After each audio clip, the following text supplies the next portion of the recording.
ও বন্ধু আপনি জানিয়ে দেন আমার ওই বান্দাগুলো পৃথিবীর নরমাল জলসায় বসে বসে জিকির করে, হাবিব আপনি জানিয়ে দেন আমি আল্লাহ তার চাইতে উত্তম জলসায় আমি আমার পাগলদের জিকির করি। হাদিসের রাবি হলেন হযরত আবু হুরায়রা। হাদিস খানা এসেছে বন্ধু বুখারী শরীফের মধ্যে। হাদিসের মজাটা দেখেন কেমন। আমি আপনাদেরকে এই কারণে এই জায়গাটায় নিয়ে আসলাম বন্ধু, তার কারণ হলো প্রেমে পড়লে প্রেমিক প্রেমের মজা বুঝে। কথা কয় না কেন? প্রেমেরই বাজারে কে যাবি চলে রে, আমিও যাব তোর সঙ্গেতে। ঠিক কিনা বলা? এই প্রেম নামক খুঁটির উপর দাঁড়িয়ে আছে পৃথিবী, এই প্রেম নামক খুঁটির উপর দাঁড়িয়ে হবে ফায়সালা, এই প্রেম নামক খুঁটির উপর দাঁড়িয়ে সৃষ্টি হলো রাসূল। আর এই প্রেম নামক খুঁটির দিকে তাকিয়ে পাহাড় পরিমাণ গুনাহ মাফ করে দিবে আমার আল্লাহ। সুবহানাল্লাহ। এই জন্য বন্ধু খেয়াল করেন, হাদিসের রাবি হলেন হযরত আবু হুরায়রা। আমার রাসূল বলেছেন বান্দা আল্লাহকে যেমন মনে করে ঠিক আল্লাহ রাব্বুল আলামিন বান্দার কাছে ঠিক তেমন। বলে হুজুর এক্সাম্পল চাই। এক্সাম্পল, ফার্স্ট এক্সাম্পল হলো আপনি যদি একা একা জিকির করেন আপনার মাওলা আপনার জিকির একা একা করবে। সুবহানাল্লাহ। আমার রাসূল বলেছে হাবিব, আমার আল্লাহ বলেছে হাবিব আপনি জানিয়ে দেন আমরা কেউ যদি জিকির করতে করতে আল্লাহর দিকে 1 বিঘা পরিমাণে এগিয়ে যায়, আমার আল্লাহ ওই বান্দার দিকে 1 গজ পরিমাণে এগিয়ে আসে। সুবহানাল্লাহ। কেউ যদি জিকির করতে করতে মালিকের দিকে 1 হাত পরিমাণে এগিয়ে যায় বন্ধু, আমার আল্লাহ ওই বান্দার দিকে 2 হাত পরিমাণে এগিয়ে আসে। সুবহানাল্লাহ। কেউ যদি জিকির করার জন্য মাওলার দিকে হাঁটা শুরু করে, আমার রাসূলকে আমার আল্লাহ জানিয়ে দিলেন হাবিব আপনি জানিয়ে দেন আল্লাহ ওই বান্দার দিকে দৌড়ে আসে। সুবহানাল্লাহ। তার মানে আপনি আল্লাহকে যত দ্রুত আপন করে পেতে চান আল্লাহ তার চাইতে দ্রুত আপনার আপন অটো হয়ে যায়। কারণ আমার আল্লাহর কাছে সবচেয়ে বেশি প্রিয় হলো প্রেম। আমার আল্লাহর কাছে হিংসা নাই, কৃপণতা নাই, কোন ধরনের কোন প্রতিকূলতা নাই। আমার আল্লাহ রাব্বুল আলামিনকে আপনি যত বেশি ভালোবাসবেন আমার মাওলাকে আপনি তত বেশি কাছে পাবেন। বুখারী এবং মুসলিম শরীফের হাদিস। এই কথার মধ্যে সন্দেহ আসেনি কারো? যদি সন্দেহ থাকে তাদেরকে আমি একটা ক্লিয়ার করে দেই। আমি যদি কোরআন বলি মুসলমান তো মুসলমানদের প্রফিটদেরকে নিয়ে কথা বলবেই। আমি যদি কোরআন থেকে বলি ও বন্ধু অন্য ধর্মাবলম্বীরা বলতে পারে যে তাদের ধর্মগ্রন্থ হলো লৌহে মাহফুজের কোরআন, ওই কোরআন থেকে তারা বলবে। আমি আপনাদেরকে বলি ও বন্ধু এখানে এসেছেন কিছু শেখার জন্য, কিছু জানার জন্য, এসেছেন খালি যাওয়ার সময় কিছু নিয়ে যাওয়ার জন্য। ঠিক কথা বলেন না কেন? আসছি আমরা সবাই খালি যাওয়ার সময় কিছু না কিছু নিয়ে যাব, ওইটা দুনিয়ায় কাজে লাগতে পারে। যদি দুনিয়ায় কোনো কাজে লাগতে না পারে কিন্তু পারে 100% কাজে লাগবে। যেটা বলেন না কেন? ঠিক আরো জোরে। ঠিক ইহুদিদের বক্তব্য শুনবেন একটু, নবীকে নিয়ে কেমন ভাবে বক্তব্য দিয়েছে। হযরত মুহাম্মদ সাল্লাল্লাহু আলাইহি সাল্লাম was born in Arab country. His father's name was Abdullah. His mother's name was Amina. His father said died before he was born. He lost his mother in his childhood. He was very truthful. আপনার আমার প্রাণের নবী ছিলেন শ্রেষ্ঠ সত্যবাদী। তাহলে বুখারী শরীফের হাদিস আমার নবী বর্ণনা করেছে, বিন্দু পরিমাণ সন্দেহ করব না, বরং চুরি দুই উজাড় করে ভালোবেসে এটাকে হৃদয়ে ধারণ করব আর বাস্তব জীবনে এটাকে বাস্তবায়ন করব। আমার এই ভাইটা একবার ইয়াং ম্যান, ওটা এটা জি এই যে ঝোলানো মাফলার ইয়াং না, এটা একবার ইয়াং ম্যান। আমি যখন জিকির করলাম তার জিকিরের ধরন, তার বডি ল্যাঙ্গুয়েজ ছিল অত্যন্ত চমৎকার। তার এই বডি ল্যাঙ্গুয়েজ দেখে, জিকির করার ধরন দেখে আমার প্রাণের নবীজির ওই হাদিস আমার মনে পড়ে গেল। সুবহানাল্লাহ বলে না? সুবহানাল্লাহ। আস্তে কেন সুবহানাল্লাহ? সুবহানাল্লাহ। একটু মহব্বতে বলে না সুবহানাল্লাহ? সুবহানাল্লাহ। সুবহানাল্লাহ না জান্নাতের খাবার। আপনাদের পেট ভরা, এই জন্য রুহের খাবার লাগবে না, ওখানে গেলে বুঝবেন বাজারটা কত জরুরি ছিল। সবাই একসাথে সুবহানাল্লাহ। আরে আরো জোরে নারে তাকবীর, নারে রিসালাত, নারে রিসালাত। আলহামদুলিল্লাহ বলেন। আরে আওয়াজ দিয়ে বলেন না। আপনারা তো বুঝতেছেন না আমি কি বুঝাইতে চাই। আমি মূল থেকে যাচ্ছি, একেবারে ওই পর্যন্ত যাব আপনাদেরকে নিয়ে। আল্লাহু আকবার। আলহামদুলিল্লাহ বলেন। আরো জোরে, আর একটু মহব্বতে। এখানে আপনারা যারা আছেন প্রত্যেকে স্ট্রং, কিন্তু আওয়াজটা কাঙ্ক্ষিত ভাবে আসছে না। মজা করে বলতে হবে। লবণ ছাড়া খাবার খাইতে পারে? কেন? স্বাদ লাগে না। Absolutely right answer. লবণ না দিলে যেমনি খাবার মজা হয় না, মজা না হইলে যেমনি বন্ধু খাওয়া যায় না, ঠিক তেমনি আপনি আল্লাহ আল্লাহ রাসূলের প্রেমিক যদি হতে না পারেন, আপনার কাছে আমলও মজা লাগবে না। আর যদি আপনার কাছে আমল যদি মজা না লাগে রে, তাহলে প্রেসার দিয়েও আপনাকে আমলে ঢোকানো যাবে না। তাহলে আমাদের আগে প্রয়োজন, আমলের আগে প্রেম আগে প্রয়োজন, ঠিক না বেঠে? আর জোরে He was very truthful। এই জায়গাটা মনে রাখবেন। এই জায়গা থেকে আমি বাকি রাস্তায় সামনের দিকে এগিয়ে যাব, ওই পর্যন্ত নিয়ে যাব, আশা করি মজা পাবেন।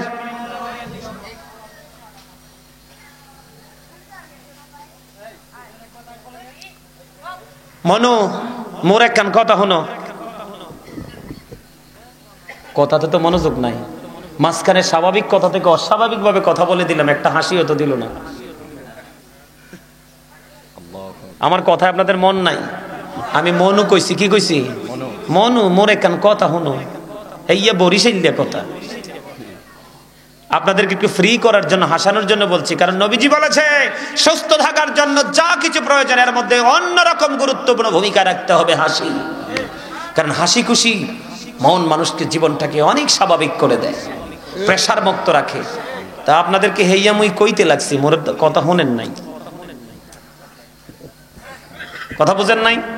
আপনারা তো সবাই খাইছেন, খান নাই? আমি তো দুমসে খানা চলতেছে, তো আপনাদের খাওয়ার পরে তো এনার্জি ডাবল থাকার কথা।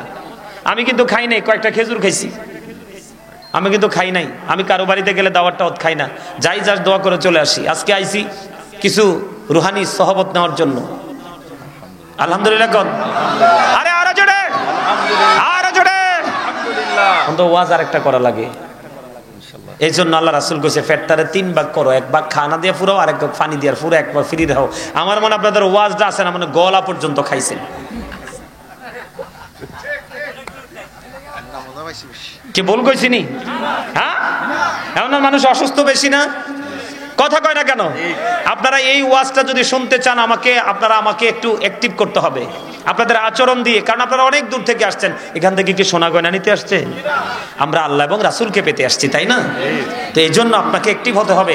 আমি একটা আলোচনা করবো আজকে, খাবার নিয়ে কেন মানুষ বেশি অসুস্থ হয়, সেই বিষয়টা নিয়ে। এটা আপনাদের জীবনে বেশি গুরুত্বপূর্ণ দরকার, আমি বিষয়টা নিয়ে আলোচনা করব।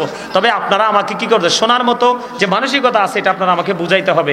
কারণ আল্লাহ রাসূলের নির্দেশ, যে শ্রোতারা যদি শুনতে না চায় স্টপ করে দাও, যে সাইলেন্ট হয়ে যাও, ওয়াজ চলবে না। কারণ ওয়াজ তুমি করবা, ওরা ব্রেইনে ঢুকাবে না, এটা আউটসাইডে রেখে দিবে। ওয়াজ করে কোনো লাভ নেই। আমার এই বাইটারে দেখে, তার জিকির দেখে মনে হয়েছিল, আমার রাসূল বলেছে, পাগলের দল, যখন তোমরা জিকির করো, হাদিস শরীফের মধ্যে আসছে, এমন ভাবে জিকির করো গো, মানুষে দেখলেই যেন তোমারে পাগল কয়। আপনাদের জিকির পাগলের মতো হয় নাই। 2-4 জন লোকের জিকির মোটামুটি পাগলামির দিকে ছিল। আপনি জিকির এমন ভাবে করবেন, আপনার হালটা কই আছে সেটাই আপনি বুঝবেন না। এটা হলো প্রেম। আপনি জিকিরও করবেন, ওই দিক দিয়ে পোকা একটা বসছে, আপনি খবর রাখবেন, এটা জিকির হইতে পারে না। কিও ভাই, এই কারণে আমরা ডিজিটাল হয়েছি বলেই নামাজ পড়ার পরে হেদায়েত নাই। এত ওয়াজের পরে আমাদের মাইন্ডকে চেঞ্জ করতে পারি না। আল্লাহর হাবিব সরকারে মদিনা, আপনারা একটু আগে দেখছেন কিনা, একটা টিস্যু নিয়েছিলাম হাতে করে। আমার কাছে সন্দেহ লাগলো এই জায়গায় একটু ময়লা আসছে, মুছে কি করলাম, টিস্যুটাকে নিক্ষেপ করে ফেলে দিলাম। ঠিক তেমনি ভাবে আপনি যখন পাগল পারা হয়ে মাওলার প্রেমে পড়ে জিকির করতে থাকবেন, আমার রাসূল আপনাকে জানিয়ে দিল, তুমি পাগলের মতো জিকির করো। কারণ জিকির মানুষের মনের গড়ের সকল ময়লা বের করে ছুঁড়ে ফেলে দেয়। সুবহানাল্লাহ। মজা না? খবর মজার না? জিকির মানে কি? সুবহানাল্লাহ। জিকির হলো স্মরণ করা। সুবহানাল্লাহ বলা জিকির, আলহামদুলিল্লাহ বলা জিকির, আল্লাহু আকবার বলা জিকির, লা ইলাহা ইল্লাল্লাহ বলা জিকির। কাউকে ভালো কাজে ডাকা, এটাও জিকির। কাউকে মন্দ কাজ করতে দেখলে থামিয়ে দাও, ওটাও জিকির। নামাজে দাঁড়িয়েছেন, ওটাও জিকির। হজে গেছেন, ওটাও জিকির। হজ হলো জিকিরের জুলুস, কারণ বিভিন্ন জায়গা পরিদর্শন করতে হয়। আর নামাজ হলো জিকিরের জলসা, কারণ একই জায়গায় দাঁড়িয়ে বসে সম্পন্ন করা হয়। এটাও জিকিরের জলসা আজকেরটা। তাহলে জিকির করলে লাভ না লস? আরো জোরে আমরা জিকির করবো তো, আরো জোরে। কিন্তু আগে রাসূলের জিকির করতে হবে। কার?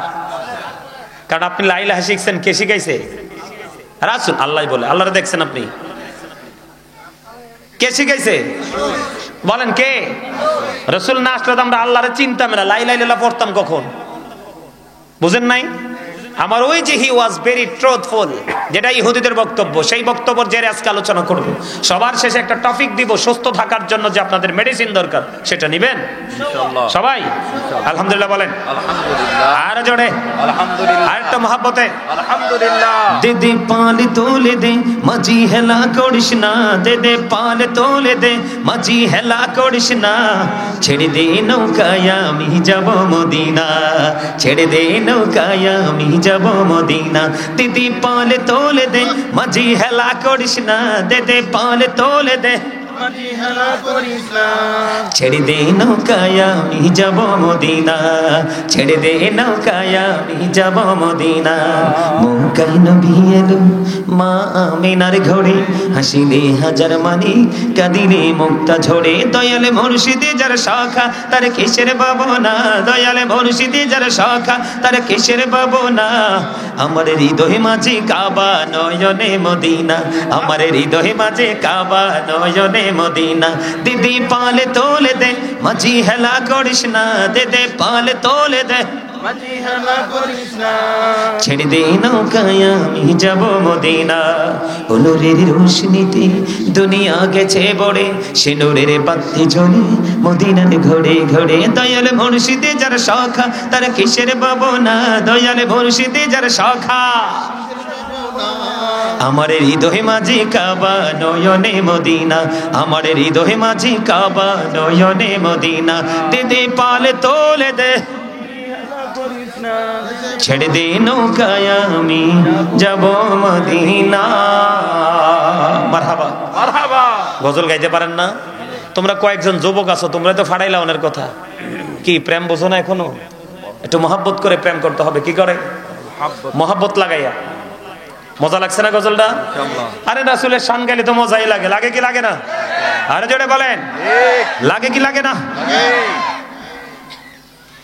গোলাপ নীলম গাদা নীলম নীলমে রজনী গন্ধা, মনির সুখে মালা গাঁথিব সকাল থেকে সন্ধ্যা। একই বড় দেখা দাও যদি ও গো কামলিওয়ালা, একই বড় দেখা দাও যদি স্বপ্নে রাত্রি বেলা, হাসি মুখে পড়াবো তোমায় হাজার ফুলের মালা। বলো ইয়া রাসূলুল্লাহ ইয়া হাবিবাল্লাহ, বলো ইয়া রাসূলুল্লাহ ইয়া হাবিবাল্লাহ। গোলাপ নীলম গাদা নীলম নীলম রজনী গন্ধা, মোহনের সুখে মালা গাঁথিব সকাল থেকে সন্ধ্যা, মোহনের সুখে মালা গাঁথিব সকাল থেকে সন্ধ্যা। একবার দেখা দাও যদি ও গো কামলিওয়ালা, একবার দেখা যদি ও গো কামলিওয়ালা, হাসি মুখে পড়াবো তোমায় ফুলের মালা। মারহাবা। আমি কিন্তু একজন লেখক, আমি কিন্তু একজন শিল্পী। আপনারা চাইলে ইচ্ছে মতো গজল শোনাইতে পারবো, কিন্তু আপনারা অ্যাক্টিভ থাকতে হবে। যদি বলেন হুজুর একটা না 1 ঘন্টা, ইট ইজ নট। এটা আমার জন্য একেবারে নাথিং। আলহামদুলিল্লাহ বলবেন না? আরো জোরে আলহামদুলিল্লাহ। আমার লেখা গজল একটু পরে শুরু করব, তবে আপনারা মজাটাকে বুঝতে হবে আমি কি জিনিস। এটাই যদি না বুঝেন তাহলে আমার কথা তো মজা লাগবে না, তাই না? কথা কয় না কেন? এই এই কথা কইলে বাসায় যাও, যাই ঘুমাও, ডিস্টার্ব করো না আমারে। কথা কন না কেন? আর আপনাদেরকে আমি হাসাইতেই পারতাছি না। কি হয়েছে আপনাদের? হ্যাঁ, হার্ট অ্যাটাক করে মরবেন তুমি, স্ট্রোক করবেন, স্পট ডেড। মানুষ বলবো তবে হি ইজ ডেড। কোথায়? কই স্পট ডেড জায়গা। কিরে বল কথা কইছি? হ্যাঁ আরো জোরে। আমরা আল্লাহকে পেতে চাই। কাকে? আল্লাহ। কাকে? আল্লাহকে। আল্লাহকে পেতে চাই। এখন আল্লাহকে পেতে চাইলে কি করতে হবে আমাদেরকে? আল্লাহকে পেতে চাইলে কি করতে হবে কইতাম? আচ্ছা সাইয়া সাইয়াই কই, তার দেহি কুতুর মনটা খুশি করতে পারিনি, সাইয়া সাইয়া কই। ঠিক আছে, আল্লাহকে খুশি করতে হলে আপনি কি করতে হবে আমি আপনাদেরকে একটু শোনাই, এরপরে আলোচনা ঢুকবো। এই কথা বলিয়েন না আপনারা, সবাইকে বলছি কথা বলেন না। আল্লাহরে পাইতে হলে কি করতে হবে? এই রাস্তাটা নবীজি দেখাইছে, আমি না। কে? বিসমিল্লাহির রহমানির রহিম। عن أبي هريرة رضي الله تعالى عنه قال رسول الله صلى الله عليه وسلم من أطاعني فقد أطاع الله ومن عصاني فقد عصى الله ومن أطاع أميري فقد أطاعني ومن عصى أميري فقد عصاني متفق عليه। জোরে জোরে বলুন আল্লাহু আকবার। বন্ধুরে আমার, ও বন্ধু সোলাখালি গ্রামের আমার ভাই, আমার বাবা, আমি আমার মা বোনদেরকে এবং দূর দূরান্ত থেকে আসা মেহমান বৃন্দ আপনাদের সবাইকে বলবো, হৃদয়ে জানালা খুলে সবাই শোনেন। আমার রাসূল বলেছেন, আবু হুরায়রা রাদিয়াল্লাহু তাআলা আনহু থেকে বর্ণিত হাদিস কানা, আপনার আমার প্রাণের নবী তিনি বলে দিয়েছেন, ও বন্ধু, মান আতাআনি ফাকাদ আতাআল্লাহ, যেই ব্যক্তি আমার অনুগত করে সে আল্লাহর অনুগত করলো, যেই ব্যক্তি আমার অনুগত করে সে আল্লাহর অনুগত করলো। এরপরে বলেছেন, ওমান আসানি ফাকাদ আসাল্লাহ, যে ব্যক্তি আমার অবাধ্য করে সে আল্লাহর অবাধ্য করলো।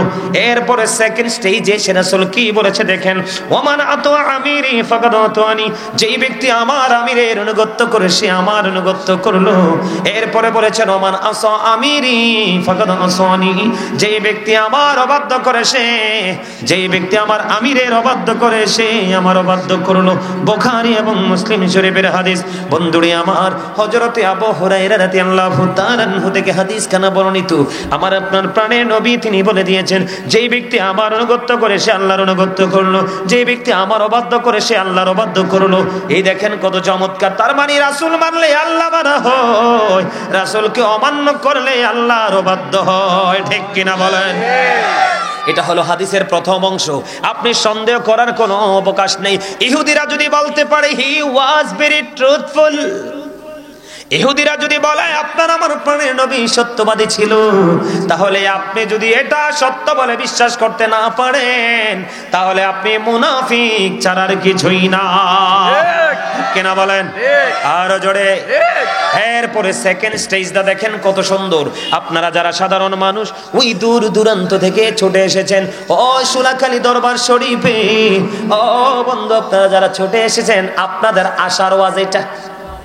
কিসের ওয়াজ? আপনারা যে ছুটে এসেছেন, আপনাদের ছুটে আসাটা কতটা যৌক্তিক কোরআন হাদিস দ্বারা আমি আজকে প্রমাণ করে দিব। কারণ আমি আশ্চর্য হয়েছি এবং মুগ্ধ হয়েছি। মানুষ মানুষকে ভালোবেসে তো দূর থেকে আসতে পারে, স্থানীয় মানুষ নাকি একেবারে একেবারে কম। এখানে যারা আছেন আপনারা ম্যাক্সিমামে মেহমান। আপনাদের আশাটা কতটা যৌক্তিক কোরআন হাদিস থেকে আমি প্রমাণ করে দিতে চাই। আপনারা আমার প্রাণের রাসূল বলেছেন, ওমান আতা আমিরি ফাকাদ আতানি, যেই ব্যক্তি আমার আমিরের অবাধ্য, যেই ব্যক্তি আমার আমিরের অনুগত করে সে আমার অনুগত করলো। জোরে জোরে বলুন না সুবহানাল্লাহ। আর মানে হলো বন্ধু, আপনি এই সোলাখালি দরবার শরীফকে ভালোবাসেন, একজন আল্লাহওয়ালা বুজুর্গকে ভালোবাসেন, কথা বলে না কেন? ভালোবাসেন কিনা? একজন আল্লাহওয়ালা বুজুর্গকে ভালোবেসে ওই দূর পথ পাড়ি দিয়ে আপনার অনেকটা রাস্তা অতিক্রম করে এখানে চলে আসলেন। এই জন্য আপনাদের চলে আসাটা হলো আপনি একজন আলেমকে ভালোবেসে, একজন আল্লাহর ওলিকে ভালোবেসে এসেছেন। এই জন্য আমার রাসূল বলে দিয়েছেন, ওমান আতা আমিরি ফাকাদ আতানি, যেই ব্যক্তি আমার আমিরের অনুগত করে সে আমার অনুগত করলো। তার মানে আপনি হক্কানি কোনো আলেম, হক্কানি কোনো আল্লাহর ওলি, আল্লাহর কোনো প্রিয় মানুষের সাথে প্রেম করলে অটোয় প্রেমের ডুরি লেগে যায় মদিনাওয়ালার সাথে। সুবহানাল্লাহ। বলছে কে? রাসূল। কে বলেছে? বুখারী এবং মুসলিম শরীফের হাদিস, ওমান আসা আমিরি ফাকাদ আসানি। আমার রাসূল বলে দিয়েছেন, যে ব্যক্তি আমার আমিরের অবাধ্য করে সে আমার অবাধ্য করল। তার মানে নবীর প্রেমিক হক্কানি আলেম আহলুস সুন্নাত ওয়াল জামাত ইজ দ্য বেস্ট পার্টি। যেই দলটা হলো জান্নাতের সুসংবাদপ্রাপ্ত দল, ওই হক্কানি আলেম কি যদি আপনি অস্বীকার করেন, অমান্য করেন, নবীকে অমান্য করা হয়ে যায়, নবীকে অস্বীকার করা হয়ে যায়, এবং নবীকে অস্বীকার করলে আল্লাহর সাথে দুশমনী তৈরি হয়ে যায়।